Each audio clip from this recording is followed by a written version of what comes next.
ወደ ቲክቶክ ጓደኞቼ እንዴት ናችሁ? እግዚአብሔር ይመስገን ሰላም ነኝ።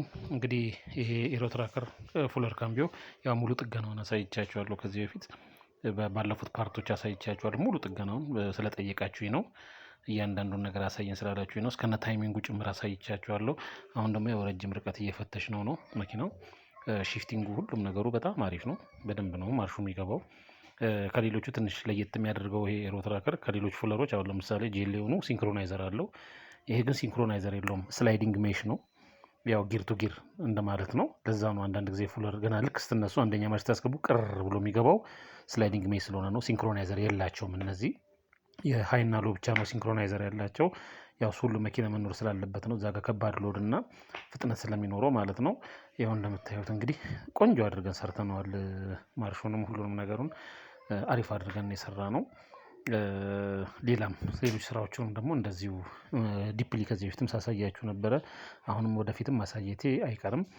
ፉለሮች ከሌለ ትንሽ ለየት ይላሉ። ያው ሁለት ካውንተር ሻፍት ስላላቸው ታይሚንግ አላቸው እና በሚነዳበት ሳለ እንደዚህ ዴፉ አይደለም። ጂሪ ይፈልጋል። ጂሪውን ጠብቃችሁ ከነዳችሁ ግን መኪናው ወዲያው ነው ከእጃችሁ ላይ ነጥቆ ነው የሚቀበለው ማርሹ።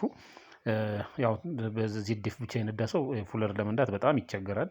በጣም ምክንያቱም ይጮህበታል። ስላይዲንግ ሜሽ ስለሆነ ይጮህበታል። ጄሊዮኖችም አይታችሁ ጠንከር ይላል። ጂሪ ስለሚፈልጉ ነው ፉለር ስለሆኑ። እንግዲህ ያው ይህን በደንብ ከመጀመሪያ እስከ መጨረሻ ያለውን አሳይቻችኋለሁ። በቀደም የፎቶኑንም የጄሊዮኑንም ሙሉን ጥገና አሳይቻችኋለሁ። ዜሮ ትራከሩን ይሁን ሙሉ ጥገናውንም ሙሉ ከመጀመሪያ እስከ መጨረሻ እስከ ፓርት 3 ድረስ ያለ ይመስለኛል። እያንዳንዱን ጥገና እንዴት እንደሆነች እያንዳንዷን አሳይቻችኋለሁ። ታይሚንጉንም አሳይቻችኋለሁ። ምንም ሳልደብቅ ነው ያሳየኋችሁ። ሌላም ጊዜ የምሰራቸውን ስራዎችን ሁሉም እንደዚሁ ምንም ሳልደብቅ አሳያችኋለሁ። እንግዲህ ይሄን ይመስላል። እንግዲህ እንደምታዩት በጣም ምርጥ ነው። ሺፍቲንጉ ሁሉም ነገሩ በጣም አሪፍ ነው። በደንብ ጥልቅ እያለ ነው ማርሹ የሚገባው። በጣም ምርጥ ካምቢዎች ናቸው። ረጅም ዓመት የሚቆዩ ካምቢዎች ናቸው ሳይበላሹ እነዚህ። እንግዲህ ይሄን ይመስላል። እንግዲህ አመሰግናለሁ።